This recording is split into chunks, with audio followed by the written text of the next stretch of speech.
You are listening to the Utah Jazz Beats with Sam and Peeps, the ultimate podcast for die-hard fans and passionate followers of the Utah Jazz. Here are your hosts, Sam and Peeps. Good morning, Utah, and all Jazz fans, even if you're not in Utah. It is October 28th, the morning after the Utah Jazz beat the Los Angeles Clippers 120-118.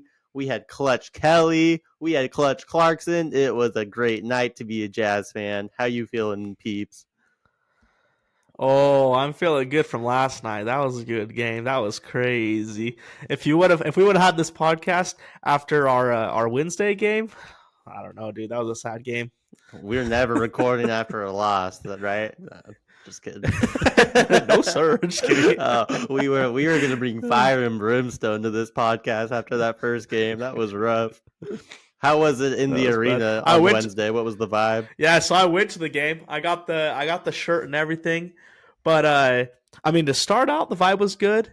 And then honestly, just by the end of the game, you just kind of felt like it was in the middle of the season, another loss. There was not like any brand new Jazz energy. It was kind of sad, actually. Oh, really? But it was still fun to go to. Obviously, I love going to the Jazz games. So at that point, you still can't complain. But I do wish I would have gone to last night's game instead. That place. Oh man, it must have been rocking last night. That must have been so sick.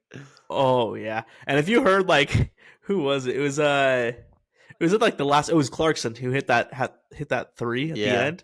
You could hear the fans just from the over the broadcast. Yeah, I was like, just screaming loud. Yeah.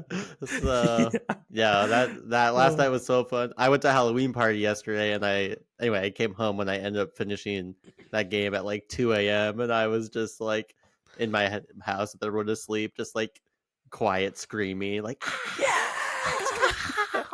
Anyway, it was freaking awesome.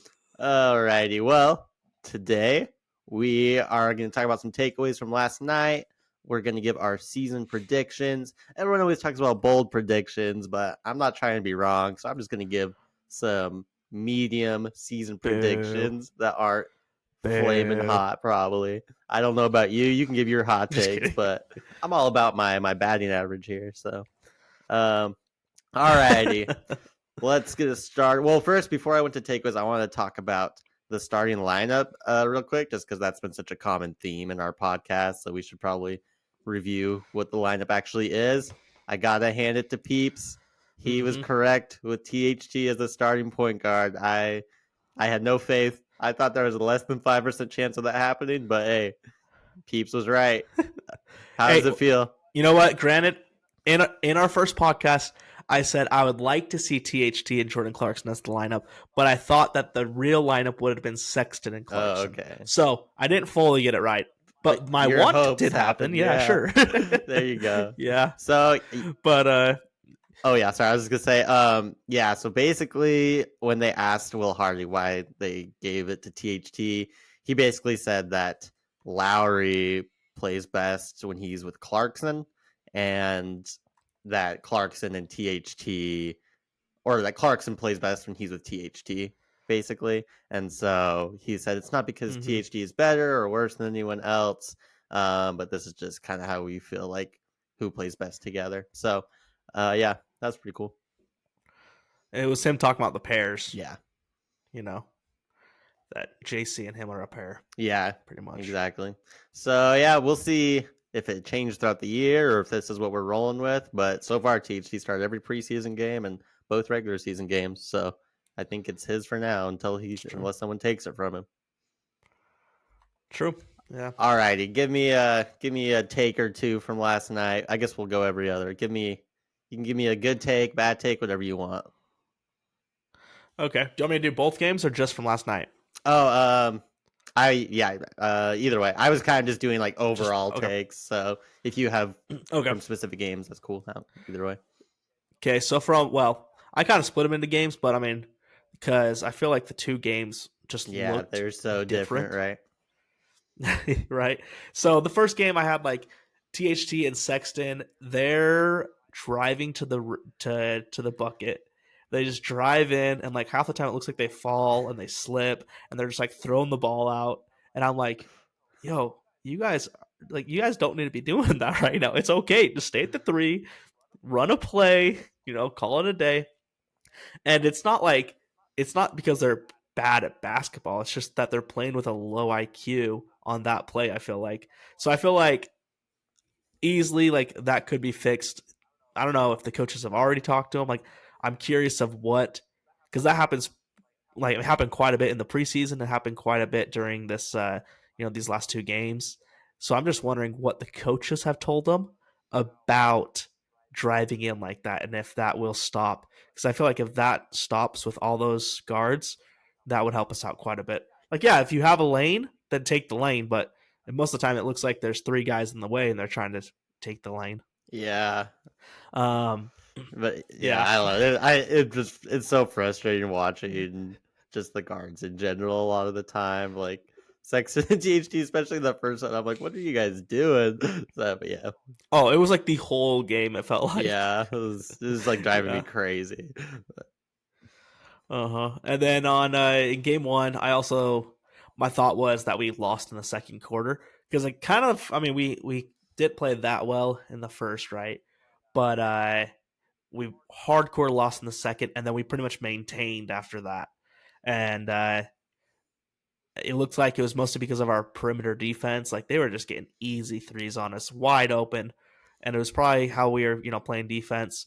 But it was, they would have a guy out, and we would just be running over to him, and that happened consistently. Yeah, that second quarter was so rough. I felt like I was watching Terrence Mann and the Clippers all over again from Game 6 of the 2021 playoffs. Like it was just Harrison Barnes just hitting an open 3 after open 3 after open 3. It's like someone guard him, So I think it's probably just like a lot of miscommunication, lack of understanding with the scheme this early in the year. Everyone's still learning to play together, but it was so frustrating. And then, Markkanen, though, he still looked good, right? He still looked comfortable as the best player on our team. Dunn didn't look as good, I would say. I would say Ochai looked about the same as the end of last year, like he was looking comfortable. He did have a really nice dunk in that fourth quarter. That got the fans going crazy, I'll be honest. That was nice. That was nice. But that's my takeaways from game 1. Game 2, it was nice seeing Kessler hit the 3 right at the start of the game. He took another one later. He missed it. Honestly, Collins, he had a really nice block from behind. It felt like he was quieter that game than he was in the first game. Like that first game looked like it was a really good game for him.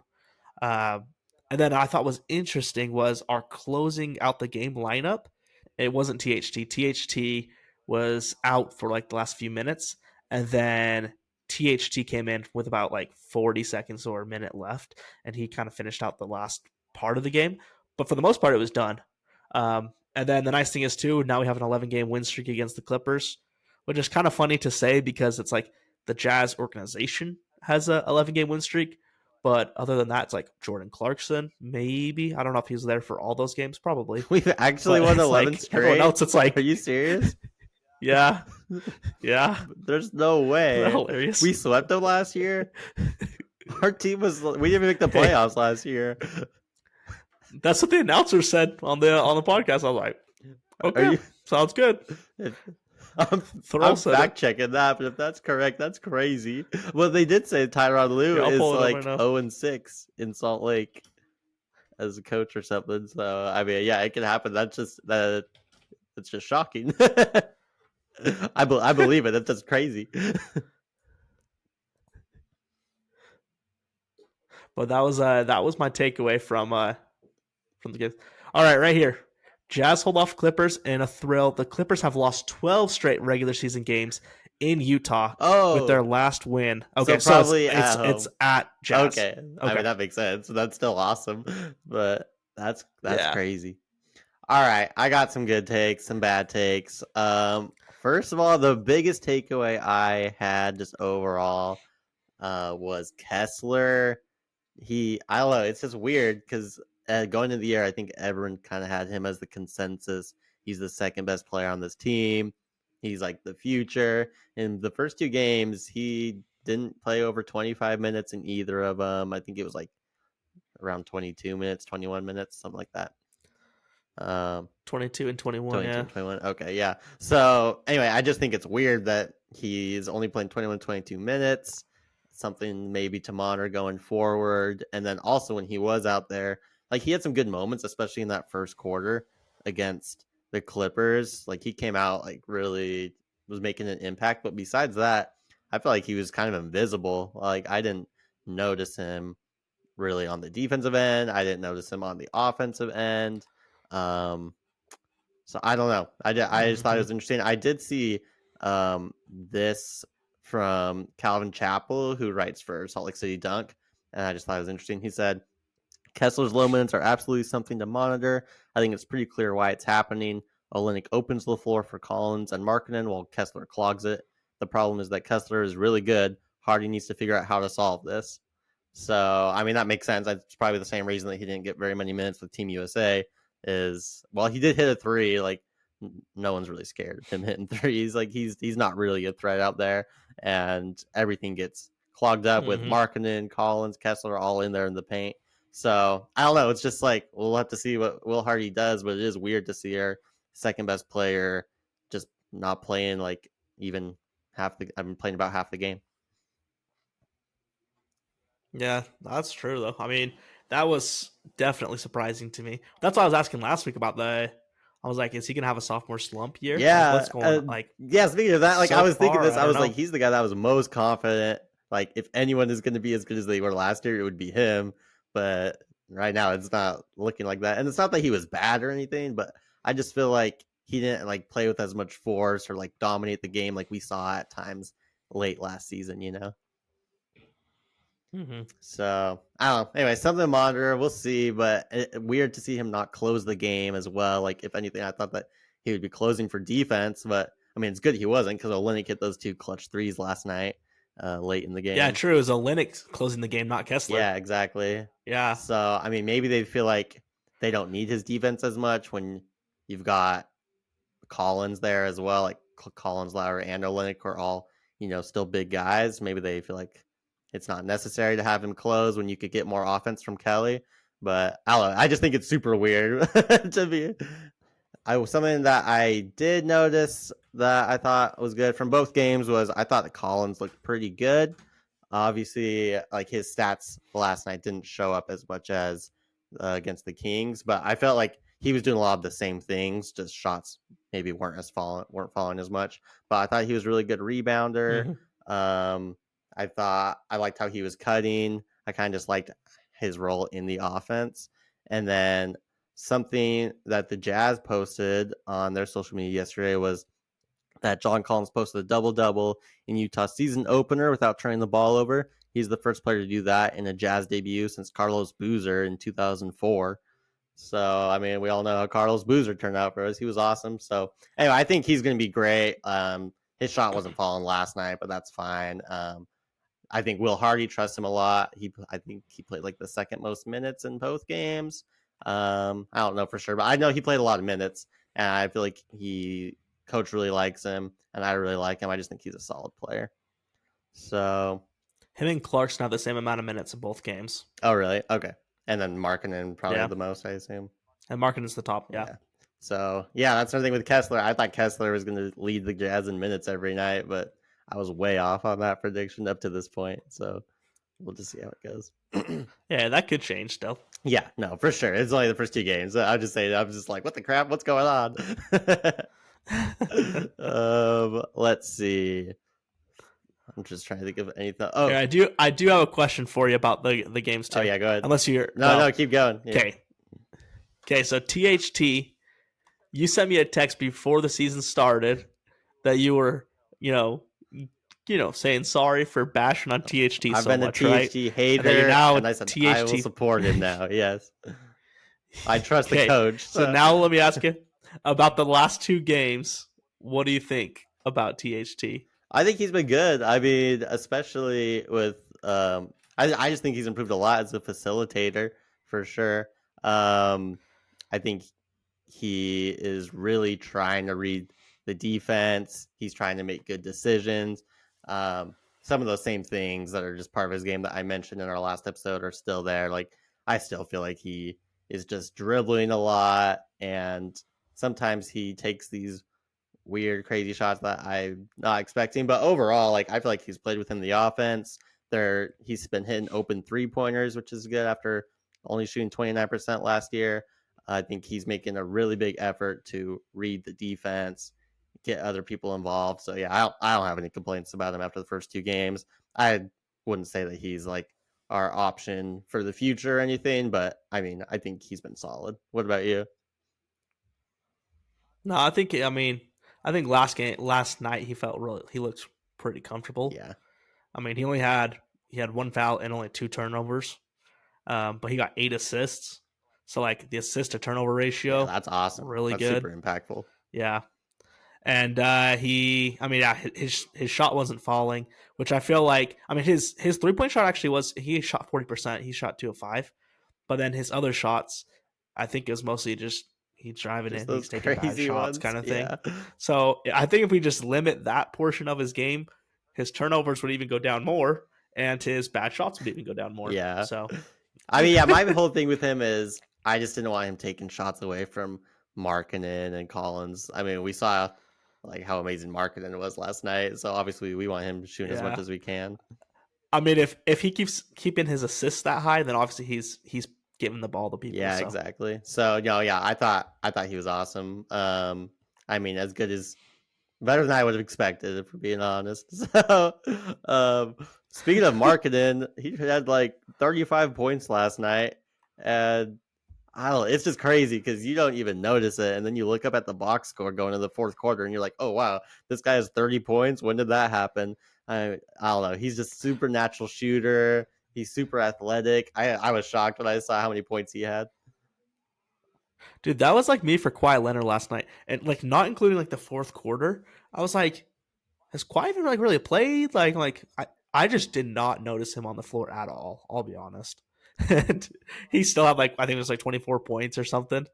But I mean, yeah, he just did not feel like he was there. Yeah, I thought that same thing. I was like, it's quiet, but out here, I noticed Paul George a lot last night. Like I felt like Paul George was super involved, but maybe that's just because he's on my fantasy team. Who knows? You're counting points. Yeah, exactly. I'm playing Peeps, everyone. Like this week, the Peeps are playing. I'm up 100 going into Saturday. So let's see if I can hang on. And we have the same amount of games left. I do have Donovan Mitchell, and Donovan Mitchell I think has the most points in the league right now. He's balling right now. So yeah, he's going good. I should have drafted him in my second pick instead of AD. No, he shouldn't have. I got him. I had him last year. He was solid. Anyway, we'll save our fantasy basketball podcast for later. Ooh. Special edition. So anyway, I'll keep you guys updated next week on if I beat him or not. So he's a big trash talker generally, so it's gonna feel good. Sam told me, he's like, I don't know how to trash talk. I said, well, just say, you suck, I'm gonna wreck you. Like that's all you gotta do. It just doesn't feel right. Alrighty, well, those are most of my takeaways. I have some other ones that I'll just like mix in with kind of our predictions for the year. So do you have anything else before we go on to our season predictions for our guys? I don't think so. Alrighty. Well then, give me one of your season predictions here. Okay.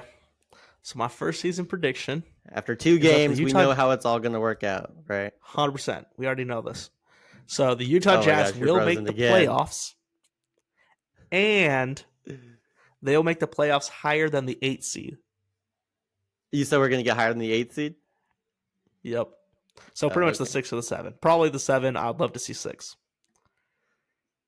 Okay. So your prediction. Okay, wow. That's bold. Why do you think that? I mean, going into the season, I mean, obviously we had a bad first game. We had a good second game against the Clippers. And I just feel like our team over time can do it. I mean, obviously, like you had our closing lineup being changed. So like not everything is set yet. So I feel like after we get our team set, then we'll be more locked in.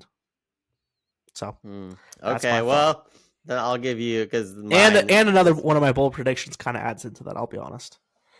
Okay, do you want to give that one, or I have one that goes along with that? Should I give mine, or do you want to give your next? You got it. Okay, Give so it. my prediction is the exact opposite of what you just said. And I was like That we don't make the playoffs. coming into the year, I was pretty like I think we could sneak into that play in and blah blah blah blah. But my prediction is that we're gonna be right in it until the very last week, and then in that last week, we're gonna end up with the 11th seed, and we're gonna get a top 10 pick. Oh, I know it's pain. I don't even want to say it, but I'm just looking at the West, and I just don't know how it's possible. Like I truly, unless there's injuries, like teams are just so good. We got freaking like the Grizzlies are looking like the worst, of like all those top teams. You got like Grizzlies, Pelicans, Timberwolves, Lakers, Clippers, Warriors, Kings. Like they're all so good, and so I don't know. I just feel like it's between like, oh yeah, Thunder are even so good. Yeah, like I just feel like it's us, Grizzlies, Mavericks, and the Grizzlies will get jaw back, are going to be like fighting towards the end. So I'm hoping that we can sneak in, but I just think that those teams have just more top end talent than we do. Like, so I don't know. I think we get that 11th seed. okay. To go along with that, do you want to hear what the best teams technically in the NBA are right now from 2 games? Yeah, let's hear it. Okay, so in the East, you have the Pacers are the number one. They're actually the number one altogether, and then it's the Magic. Isn't that all just because of like what determines that the standings? If That's it's just the. 1-0. I mean, that's point differential. Okay, I was And just curious. yes, yeah, Pacers, then Magic, and then on the West, then you have Oklahoma, and then the Nuggets. Oh, really? So, honestly, at this point in time, I think it's really hard to tell who's actually the best because I can tell you No, this: yeah, Pacers and Magic, definitely not. yeah. I mean, I feel like my prediction isn't because of anything that's happened so far. It's just like looking at everything, basically barring major injuries. I just think it's going to be really tough for us to get in, or a big trade. Like if we had a big trade, if there's injuries, but let's say that everything stands as is right now throughout the whole season. I I just think it would be really hard. All right, what's your next one? All right, my next one has to go along with the first one, and this is kind of why I made this prediction. But I said the Jazz will trade for a star by trade deadline. Okay, I have a similar one. So a trade will become available. We'll grab the star, and he'll be pretty much like our next 2-year star kind of thing, whoever it is. And that's the reason we're making it above the 8 seed. Okay, see, I can get behind that. Give me some options. Who are you thinking? Just Hey, I haven't got that far yet, man. I don't want to jump the gun. I just think it's gonna happen. We're just gonna get someone. Okay. Hey, that's Danny Ainge's job. I don't work there.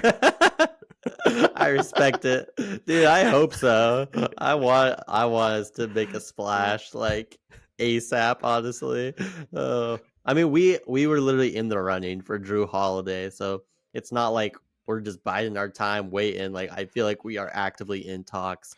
We want to happen. And we have the picks. We have tradable contracts. We have everything ready to go. No, yeah, it's true. And I mean, we have enough picks as of right now that we can make 2 big trades. So like, Yeah, I could see us in the middle of season, February. Bulls have won like 25, 30 games. They're not going anywhere. They give us Zach LaVine for a few picks. Off season comes, Mavericks underperform again, miss the playoffs. They sell everything. We get Luka for like 6 first-round picks. We have enough that we could do something like that. that'd be So crazy. Here's also my reasoning behind it is because Markkanen's contract extension is coming up, right? And I think we need to show him that we're serious, that we're going to go into the playoffs.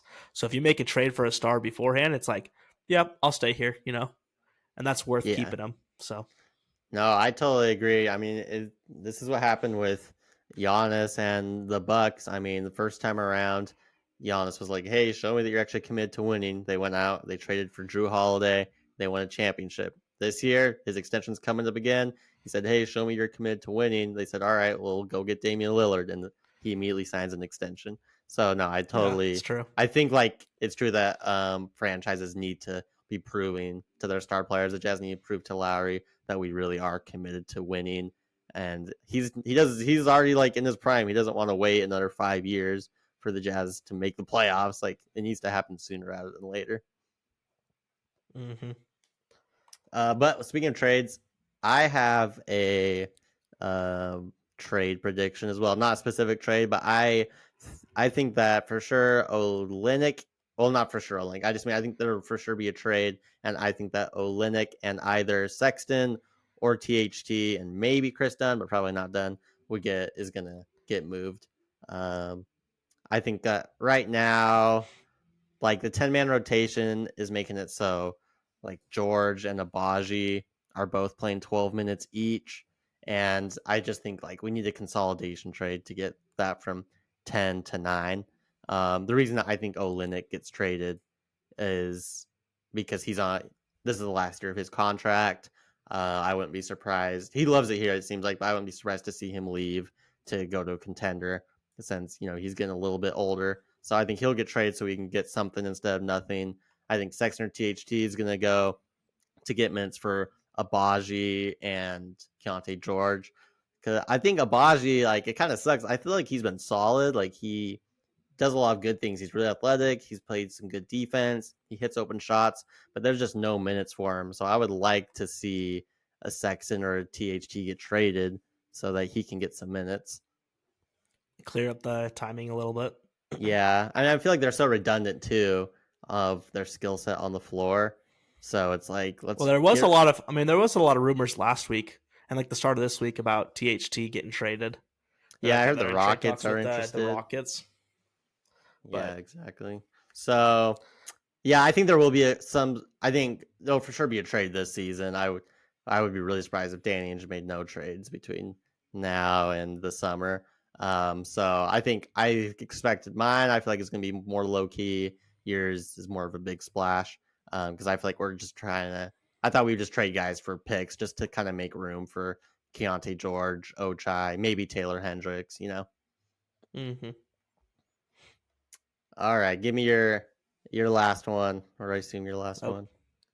All right. Well, then I actually have an insane pick afterwards, or insane take. No, this one's my more normal. Okay. But I made a fourth bold prediction, and that one is a little far fetched. But I love to see it all. Well, how did you know? Just kidding. That's like an absurd take. Sure, my bad. Okay, so this other one I have is that the Jazz will make it through the round robin of the in-season tournament. Oh, interesting. Okay. Can you remind me what the 3 teams are? Well, it's 5 teams altogether. Or 5 teams. Yeah. But we have Blazers and we have Lakers, and I think we'll take one of those, or both of those, and then we just got to take one of the others. Okay. Dude, that would be sweet. I would love that. Yeah, so I'm like, all right, I think we could do it. Yeah. Man, do you feel like teams are going to take the in-season tournament seriously, or do you think the Jazz? I don't think they will, and that's why I think we can kind of steal it and get out of it. No, I wouldn't be surprised. I mean, the Jazz, they just play hard. Like Will Hargis after last night, he's like, if we play that hard and that tough every night, then we're going to be really hard to beat. And I think that is one thing that we've got going for us is we just like play hard every single night. And while other teams, I feel like will be sleeping on us, especially teams like the Lakers, So no, I think that'd be awesome. Well, I think so. Here's my thought. I don't think that the Lakers are going to care about the in-season tournament, right? So, like, if they're going to rest guys, they're going to be resting guys, like whatever's going on. And then another one. So here's the other 2 teams too. We have Suns and Grizzlies. Grizzlies aren't going to have drawbacks, so we could probably steal that game as well. So now you got Blazers and Grizzlies, and then you have Lakers, and then the only one that's the other one is Suns, and I don't think we'll probably win that. But 3 out of 4, and then you look at everyone else, it's like everyone else could win 3 out of 4, top teams. Mm-hmm. They might win 5, all 4, but man, that would be sweet. I feel like people might, if we got through the round robin, teams would be like, "Oh shoot, Utah's for real," Yeah. So That'd be yeah. I think it now with how the Grizzlies. I mean, the Grizzlies lost like a bunch of their bigs are hurt, and then they obviously don't have Jaw. So before the season, I was thinking we'd probably come in fourth in that tournament, but I think we can. I think we can take the Grizzlies now. I mean, you just got to shut down Desmond Bain, and that's it. So I wouldn't even be surprised, honestly. you need to get so how it works is you need to get the 1 seed in each of your like round robins, and then they're taking two seeds pretty much. Yeah. So you're hoping that we get a 2 seed that makes it. Yep. A wild card. Wild card again. Yep. Nice. All right. Here's my last one before we go to your absurd take. Your flaming hot take. I feel like Keontae George is gonna make one of the rookie teams. My prediction is that he'll be second team all rookie. And that he will be our starting point guard by January 1st. I did think super bold. Just kidding. Not that bold. That's what I was. That's what I was saying. You saying we're gonna freaking win the in-season tournament or whatever. I was being sarcastic, bud. I was like, bro, are you serious? All right. So I thought that's like if that doesn't happen, I would be surprised. It's like a not. Well, he's coming off the bench right now. What do you mean? He was a 16th pick. He's not projected to make an All NBA team. Well, I told you I wasn't either. He was a 22nd. Was he 22nd? Anyway, yeah. I was just saying that I said earlier that my takes weren't that hot, but I'm gonna be correct though. Oh, good grief! All right, but here is what I've liked from George is I feel like he's been super comfortable. I think he is our most natural point guard.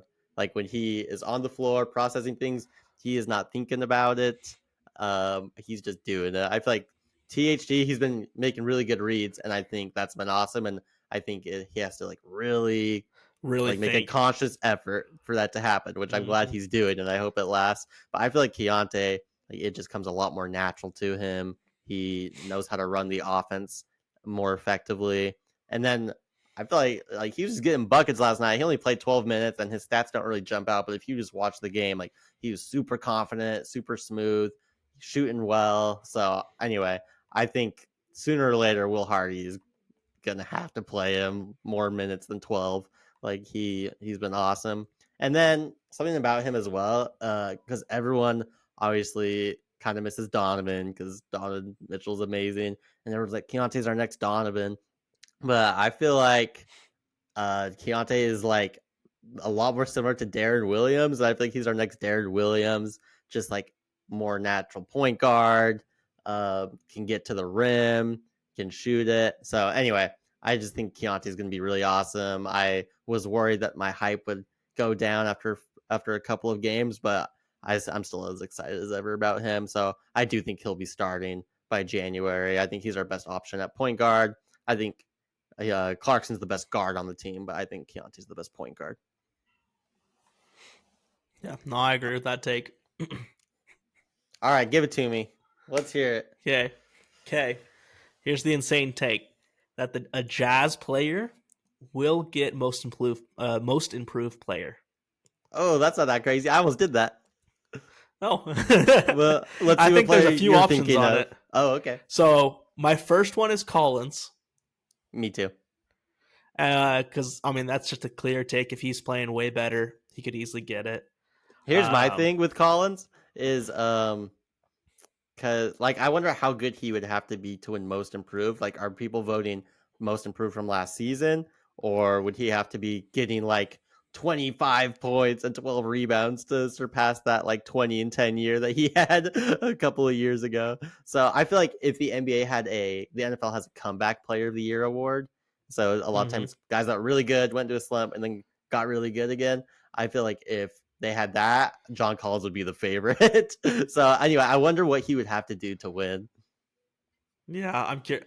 I mean, I feel like he'd have to be like a top 30, 35 player to get it, right? Yeah. I agree. He needs to pretty much be in the All-Star game. Yeah, for sure. If nothing else, at least a snub. I mean, that's how most improved guys are. It's usually like first-time All-Stars from what I've noticed. So I think you're right about that. Okay, then I got in the second place. Don't know if this would ever happen, but it could be like THT if he keeps improving in his point guard role, gets better at the that driving that we were talking about, just has a higher basketball IQ.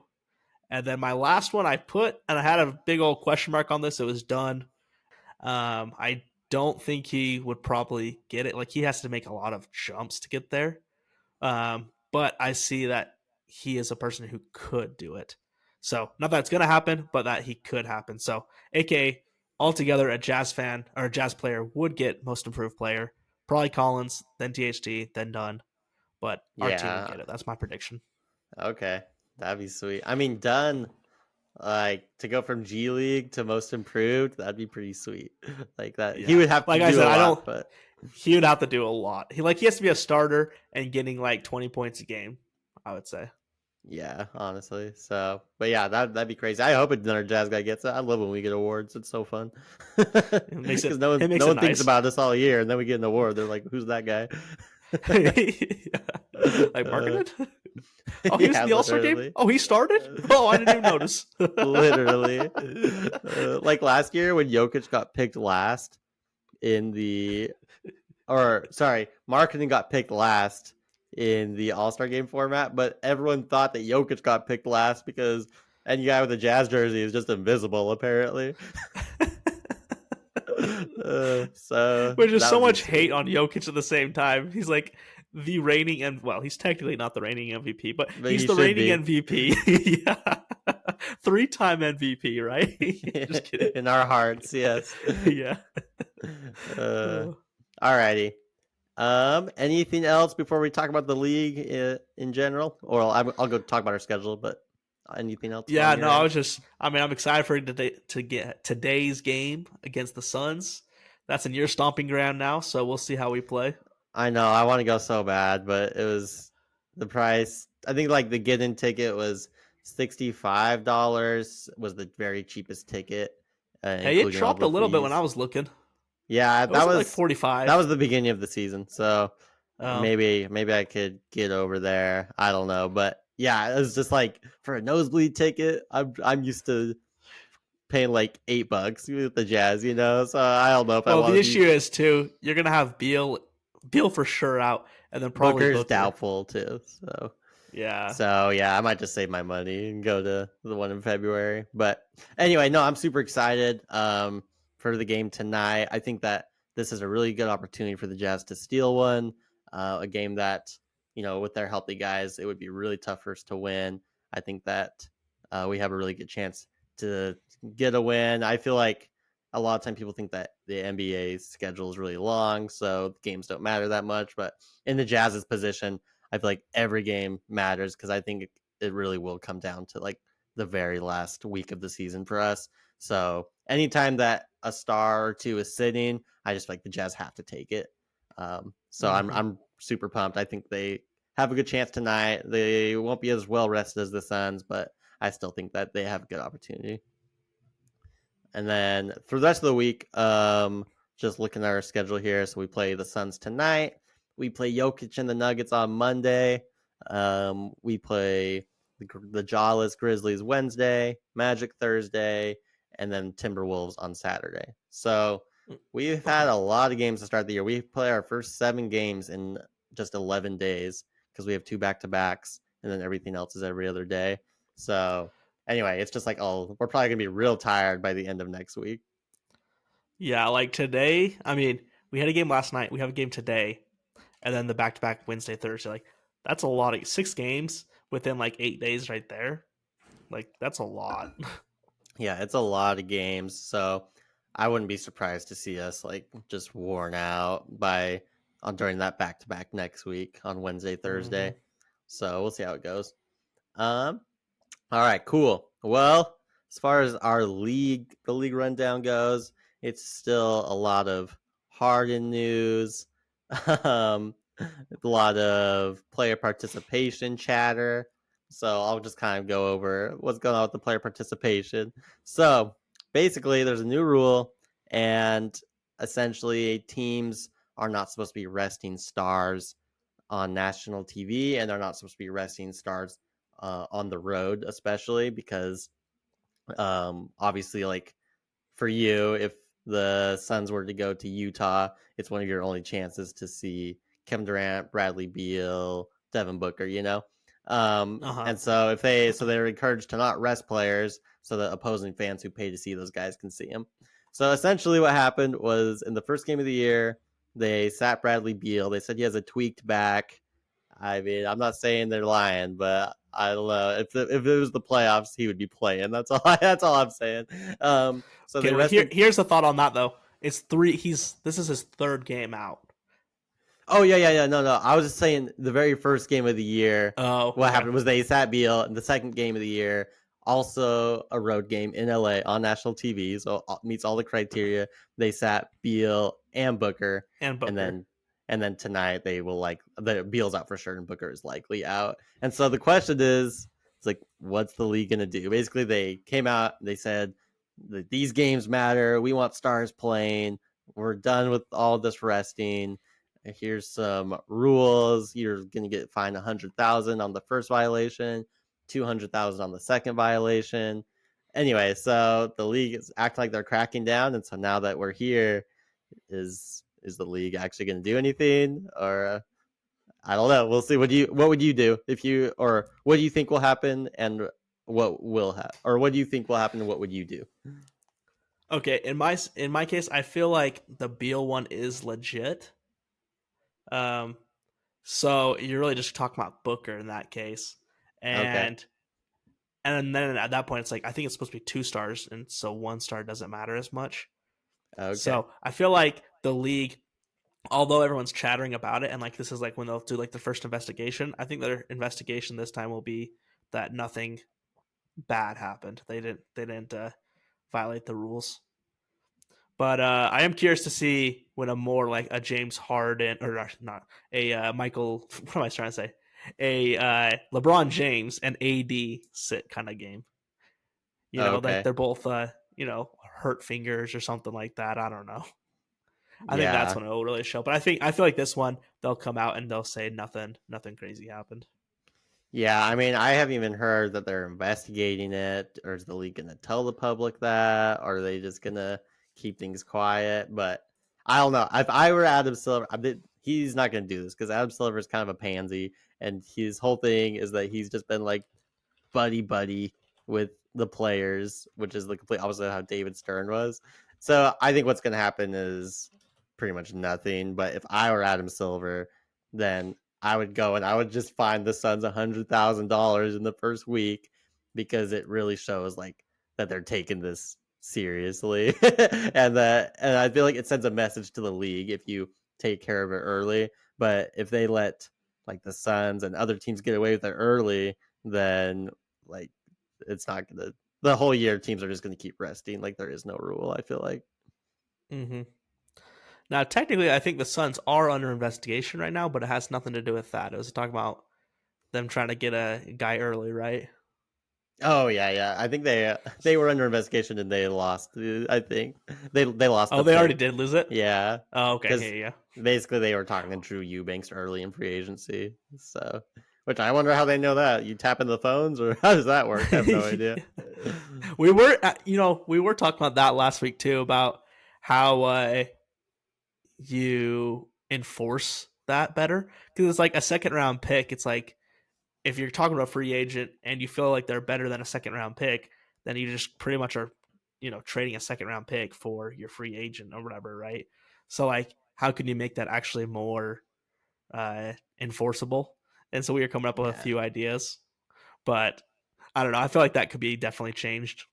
Yeah, I also don't like it because like there's only 60 guys that get drafted every year, and you just took away like one kid's dream essentially. Yeah, like you're hurting the players more than you're hurting the team.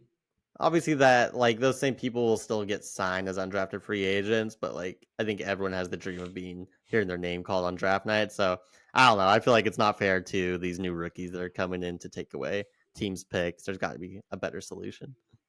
Mm-hmm.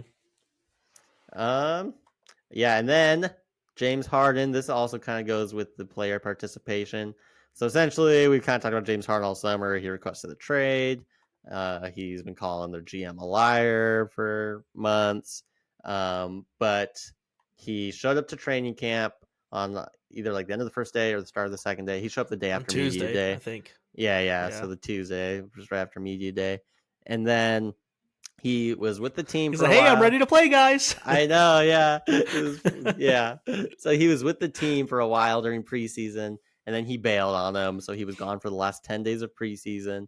And then the day that they're flying to Milwaukee to play the Bucks, he shows up and he's like, "All right, I'm ready to go." He's like, let's do this thing." And basically the Sixers were like, "You're not coming with No. us." They turned Hey, they turned him you stay away. home. They said Yeah. they literally turned him away like on the tarmac, basically. Like he was like had his bags walking up to the plane, and they said, you're not coming," which is kind of crazy. So, and now the Sixers actually are under investigation for the player participation policy, which is crazy. But they're pretty much like, he's healthy, like why isn't he playing? So, It's true. it's kind of, but it's like he doesn't want to play for us. We don't want him. We didn't want him to come. Why are we getting punished if no one here wants to be involved? Anyway, so yeah, that's kind of funny. We'll see what happens with them. But I'm curious. And the initial reports that he was going to play tonight with the team because it's a home game, but it looks like he is going to be out again. oh really? So I wonder Okay. how long this will last. No, part of me, I wonder if he will ever play for the Sixers again. Honestly, I mean, I know So, that. You go ahead. I was just going to say, so you want to make that trade again? Reeves, Simons for Harden? I'm so glad you saved me from myself. I don't know. I mean, because Shams was talking like he doesn't know if Harden will ever play for the Sixers again, and I mean they looked pretty good. They lost by 1 point to the Bucks, and Maxey looked awesome. So I don't know. I feel like they might just leave him out. We'll see what happens, but he might just be more of a distraction than anything by playing. So we'll see. Yeah, I'm curious. Yeah, me too. Any teams impressing you before we hop off the first week? Anyone sticking out?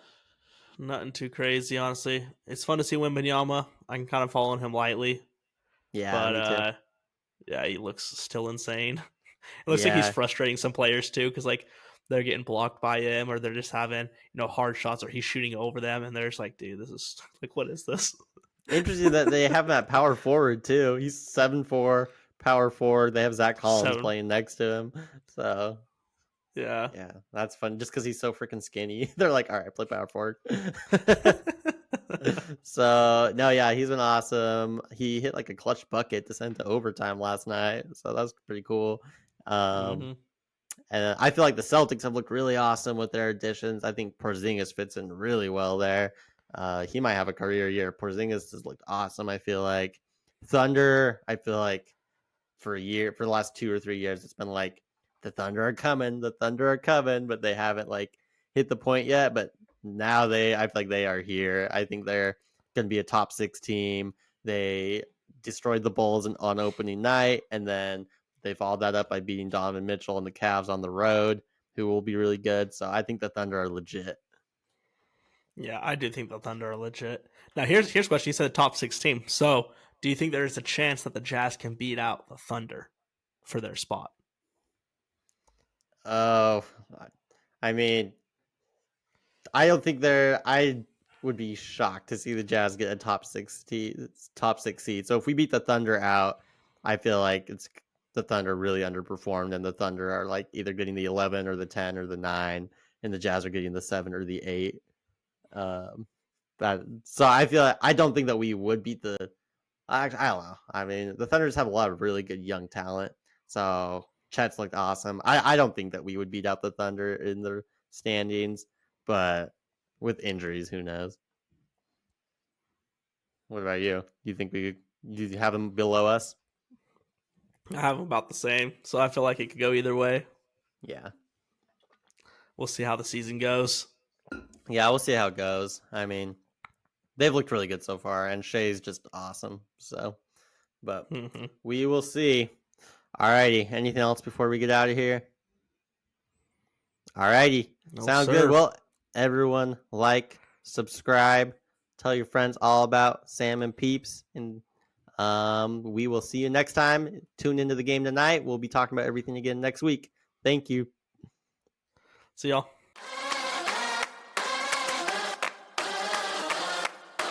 Thanks for listening to the Utah Jazz Beats with Sam and Peeps. If you're as passionate about the Jazz as we are, remember to hit that subscribe button or follow the podcast so you never miss a beat.